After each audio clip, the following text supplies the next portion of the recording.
Hello students. पिछले video में हमने कूलाम के नियम के बारे में पढ़ा था और एकांक आवेश के बारे में पढ़ा था। अब हम कूलाम के नियम की सीमाएं पढ़ते हैं। इसमें सबसे पहले सीमा ये दी गई है कि ये जो नियम है केवल बिंदु आवेशों के लिए ही लागू होता है और स्थिर आवेशों के लिए लागू होता है।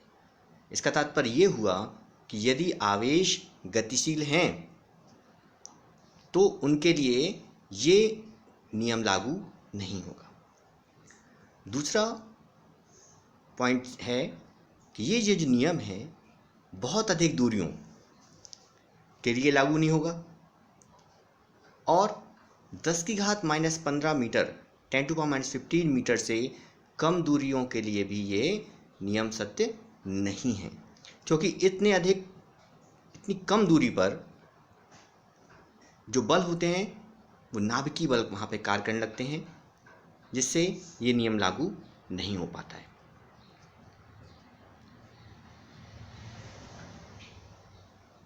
कूलाम के नियम में ही हमें एक शब्द आया था परावैद्युतांक, जिसे हम कहते हैं डाई इलेक्ट्रिक कांस्टेंट। तब यदि हम ये मान लें कि दो आवेश हैं Q1 और Q2 जो एक दूसरे से r दूरी पर स्थित हैं, तो उनके बीच यदि वायु या निर्वात है तो कूलाम के नियम के अनुसार जो उनके बीच लगने वाला बल होगा उसका फॉर्मूला हम देंगे F = 1/4πε0 Q1 Q2/r²। जहाँ पर ε0 ये क्या बात की थी हमने कि वायु या निर्वात की निरपेक्ष विद्युतशीलता है। अब यदि हम ये मान लें कि इन दोनों आवेशों के बीच के परावैद्युतांक का कोई माध्यम रखा हुआ है, तब उनके बीच लगने वाला बल कितना हो जाएगा।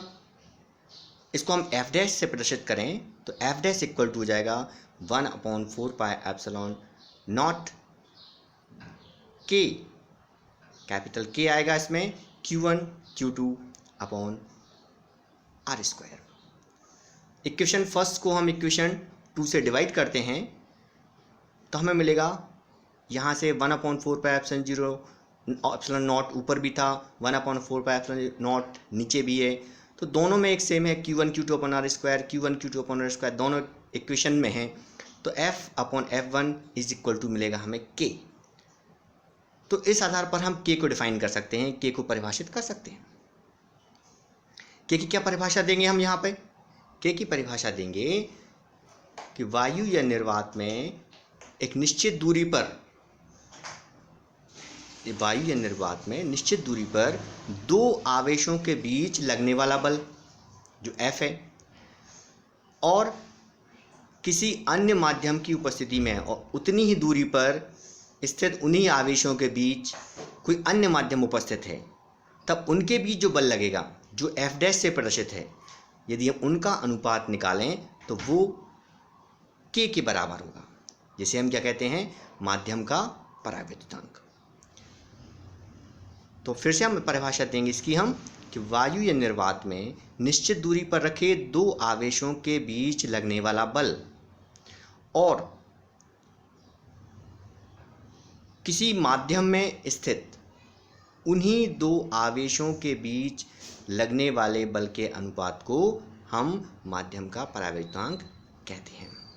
ये इस प्रकार एक दूसरी परिभाषा भी हम डेफिनेशन दे सकते हैं एप्सिलॉन और ε0 के रूप में। यदि ε0 है वायु निर्वात की निरपेक्ष विद्युतशीलता और एप्सिलॉन जो है वो है माध्यम की निरपेक्ष विद्युतशीलता, तो यदि इनका अनुपात निकालेंगे तो वो भी हम परावैद्युतांक के बराबर होगा K = ε/ε0। ये फॉर्मूला आपको याद रखने हैं। अब हम थोड़ा सा इस बारे में बात करें कि जो परावैद्युतांक होता है, परावैद्युतांक मान, प्रत्येक परावैद्युतांक का मान 1 से अधिक होता है, 1 से कम नहीं होता है। सबसे कम परावैद्युतांक माना जाता है वायु का, जो लगभग जिसे हम 1 से प्रश्न करते हैं। एक्चुअली इसमें लिखा जरूर है 1.00000536, लेकिन हम सामान्य रूप से वायु में परावर्तनांक का मान 1 लेते हैं और धातु का जो परावर्तनांक होता है वो अनंत होता है। ये दोनों ऑब्जेक्ट के हिसाब से बहुत अच्छी पॉइंट है, क्योंकि ऑब्जेक्टिव क्वेश्चंस में सब पूछ लेते हैं कि वायु का परावर्तनांक होता है या धातु का परावर्तनांक होता है, तो ये दोनों क्वेश्चन आपके ऑब्जेक्ट के हिसाब से बहुत अच्छे हैं। अब हम बात करते हैं विद्युत क्षेत्र की, इलेक्ट्रिक फील्ड की। जब हम विद्युत आवेश की बात करेंगे तो विद्युत आवेश के चारों ओर का एक ऐसा क्षेत्र हम देखें जहां तक उस आवेश का प्रभाव रहे।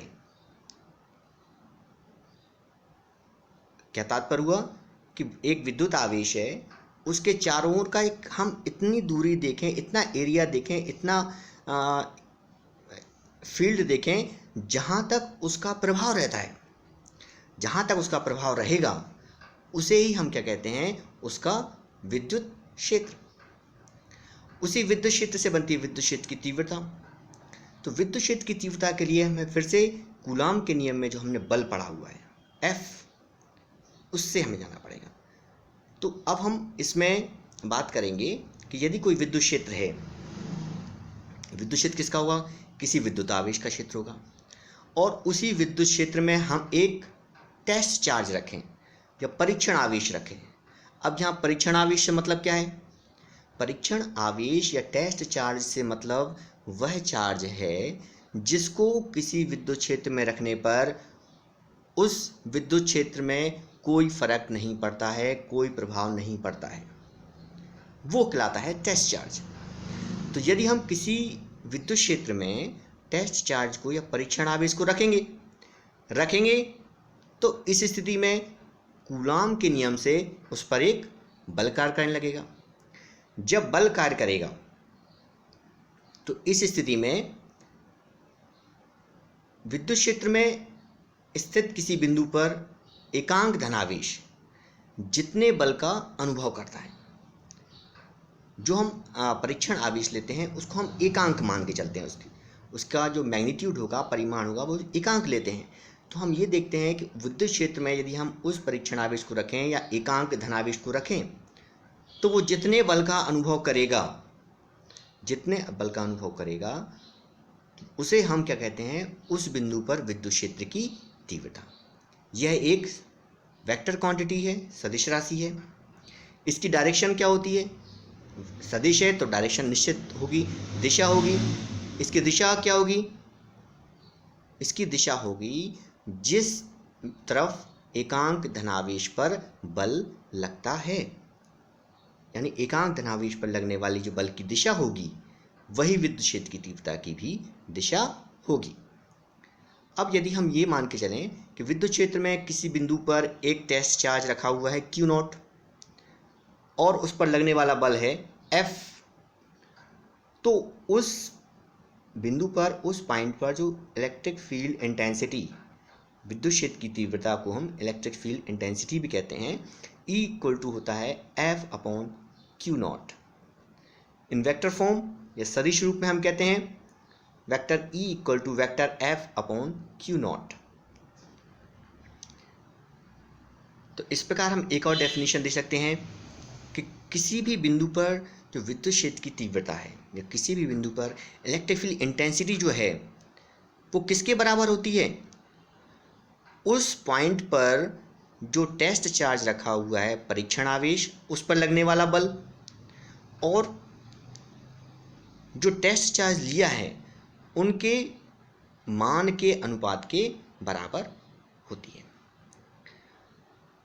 अब यहाँ से इसको हम F इक्वल टू, यदि E इक्वल टू F/Q0 ले लें, यदि Q0 के स्थान पर हम केवल Q रखें कि E तीव्रता के विद्युत क्षेत्र में हम Q चार्ज रखें, आवेश रखें, तो उस पर लगने वाला बल कितना होगा, F इक्वल टू QE। आप इस फॉर्मूला को याद रखें क्योंकि ये फॉर्मूला हमें आगे कई बार यूज़ होगा, F इक्वल टू QE। इसी से हम उसका मात्रक निकाल सकते हैं। ई का मात्रक मतलब एफ का मात्रक अपॉन क्यू नॉट का मात्रक। एफ का मात्रक होता है न्यूटन, आवेश चार्ज का मात्रक होता है कूलाम। तो इस स्थिति में विद्युत क्षेत्र की तीव्रता का मात्रक हो जाएगा, उसकी यूनिट हो जाएगी न्यूटन पर कूलाम। और सीजीएस सिस्टम में डाइन पर स्थित कूलाम। हम एक और मात्रक निकालें, यदि बड़ा मात्रक देखें जिसकी सहायता से हम विद्युत क्षेत्र की तीव्रता का विमीय सूत्र ज्ञात करेंगे, तो उसके लिए मात्रक हो जाएगा किलोग्राम मीटर सेकेंड की power -3 into ampere inverse.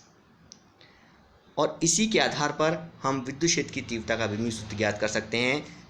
Kilogram के लिए m, मीटर के लिए l, सेकेंड के लिए t की पावर -3 है तो -3 रखेंगे, और एम्पियर को हम कैपिटल A से शो करते हैं तो A की इनवर्स हो जाएगा। तो ये आपको विद्युत क्षेत्र की तीव्रता का विमीय सूत्र आपको याद रखना है, इसका मात्रक याद रखना है। ये भी 1 नंबर का क्वेश्चन बन जाता है।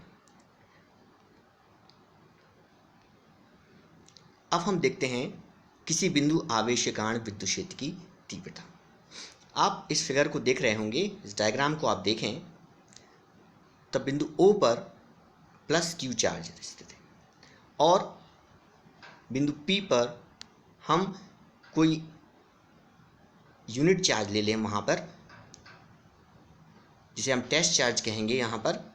और इस स्थिति में इस प्लस Q चार्ज के कारण इस टेस्ट चार्ज पर जो फोर्स F काम करेगा इस पर, और इनके बीच की डिस्टेंस कितनी मान रहे हैं हम, स्मॉल r।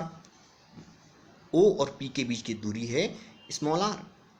तो इस स्थिति में कूलाम के नियम से इस पर जो लगने वाला जो बल होगा वो बल कितना होगा, F = 1/4πε0 Q naught upon K R square in OP direction, OP दिशा में, जहाँ K परावैद्युतांक है, डाइलेक्ट्रिक कांस्टेंट। परंतु अभी हमने देखा था कि किसी बिंदु पर विद्युत क्षेत्र की तीव्रता, जो विद्युत क्षेत्र की तीव्रता की परिभाषा होती है, डेफिनेशन होती है, उस डेफिनेशन के अनुसार E बराबर होता है F/Q नॉट। तो E = हमें प्राप्त होगा 1/4πε0 Q/kr² न्यूटन पर कूलाम, क्योंकि हम F में Q नॉट से डिवाइड कर देंगे। F को जब Q नॉट से डिवाइड करेंगे तो Q नॉट से Q नॉट कैंसिल हो जाएगा और हमें मिलेगा 1/4πε0 Q/kr² न्यूटन पर कूलाम। यदि हम वायु या निर्वात को लें, एयर और वैक्यूम, इन एयर और vacuum K = 1, so we can get E = 1/4πε0 Q/r² newton पर coulomb. We know that value of 1/4πε0 is 9 × 10⁹9। 1/4πε0 की वैल्यू 9 × 10⁹9 होती है। ये वैल्यू हम इसमें पुट कर देंगे। यहाँ पर ये ध्यान रखना है हमें कि ये 4πε0 की वैल्यू नहीं है, ये 1/4πε0 इस पूरे की वैल्यू है, इसको ध्यान रखना है हमें। इसी से हमें इस पूरे 1/4πε0 के स्थान पर 9 × 10⁹9 रखेंगे तो हमें E = 9 × 10⁹9 Q/r² न्यूटन पर कूलाम, ये हमें इलेक्ट्रिक फील्ड इंटेंसिटी या विद्युत क्षेत्र की तीव्रता हमें प्राप्त हो जाएगी।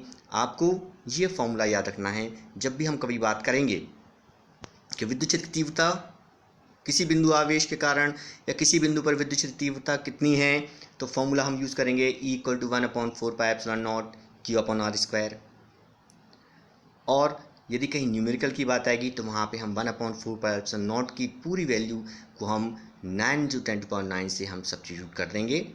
और इन सीजीएस सिस्टम में 1/4πε0 इस पूरे की जगह पे 1 हो जाएगा, तो 1 Q/r²